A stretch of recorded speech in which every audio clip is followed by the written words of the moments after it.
اور جو ہمارے بھائی اور ہماری بہنیں سن رہی ہیں، سب سے گزارش ہے کہ اگر زندگی میں کبھی بھی کوئی گناہ کا کام کیا ہو اور وہ یاد آ جائے تو فوراً استغفار کرنا چاہیے۔ جب شادی کا ذکر ہو اور یاد آئے کہ شادی کے موقع پر فلاں فلاں ہم نے گناہ کیا تھا، تو اللہ تعالیٰ کی بارگاہ میں سچی پکی توبہ کرنی چاہیے اور اس عزم کا اعادہ کرے کہ اے مالک و مولا، اب میں اس طرح کی غلط کام نہ خود کروں گا نہ کسی کو کرنے دوں گا۔ آگے ارشاد فرمایا والوالدات یرضعن اولادہن حولین کاملین، اور مائیں اپنے بچوں کو دودھ پلائیں پورے 2 سال، لمن اراد ان یتم الرضاعہ، اس کے لیے جو دودھ کی مدت پوری کرنی چاہے۔ اس آیت کریمہ سے معلوم یہ ہوا کہ دودھ کی جو پوری مدت ہے وہ 2 سال ہے، چاہے لڑکا ہو چاہے لڑکی ہو۔ ہمارے یہاں پر بہت سے غلط مسائل مشہور ہیں، اس میں سے ایک غلط مسئلہ یہ مشہور ہے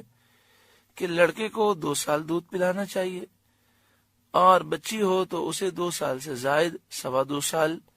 بعض کہتے ہیں 2.5 سال۔ ایسا نہیں ہے، بچی ہو کہ بچہ، دونوں کو دودھ پلانے کی زیادہ سے زیادہ جو مدت ہے وہ 2 سال ہے۔ یہاں پہ فرمایا کہ لمن اراد ان یتم الرضاعہ، جو دودھ پلانے کی مدت کو پوری کرنا چاہے اس کے لیے 2 سال ہے۔ اگر 2 سال سے پہلے دودھ پلانا موقوف کرنا چاہے تو ماں یہ فیصلہ کر سکتی ہے، باہمی رضامندی سے فیصلہ ہو سکتا ہے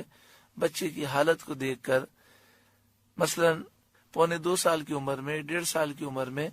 بچے کو دودھ پلانا اگر چھوڑ دیا جائے اور بچے کو کچھ نقصان نہ ہو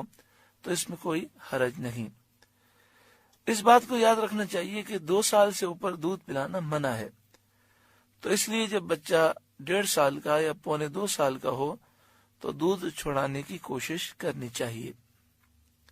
وَعَلَى الْمَوْلُودِ لَهُ رِزْقُهُنَّ وَكِسْوَتُهُنَّ بِالْمَعْرُوفِ، اور جس کا بچہ ہے اس پر عورتوں کا کھانا اور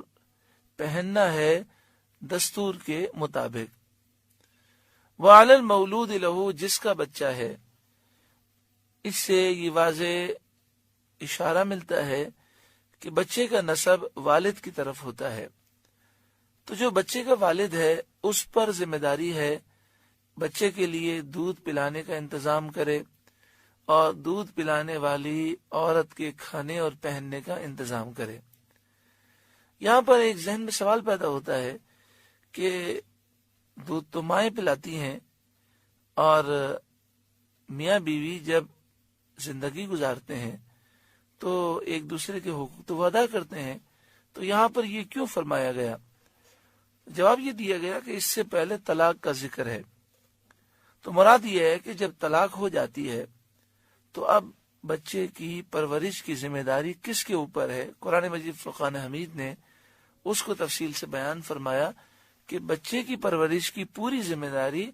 وہ بچے کے والد پر ہے۔ اگر طلاق کے بعد اور عدت کے بعد بچے کی ماں اپنے بچے کو دودھ پلانا چاہے تو اسے روکا نہیں جا سکتا، لیکن اگر وہ دودھ پلانا نہ چاہے اور بچہ دوسری عورت کا دودھ پی سکتا ہو، والد میں اتنی طاقت ہو کہ وہ کسی اور عورت کو اس کے لیے مقرر کر سکتا ہو، دائی مل سکتی ہو،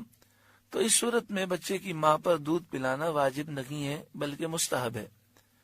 لیکن اگر بچے کے لیے دوسری عورت کا دودھ ممکن نہ ہو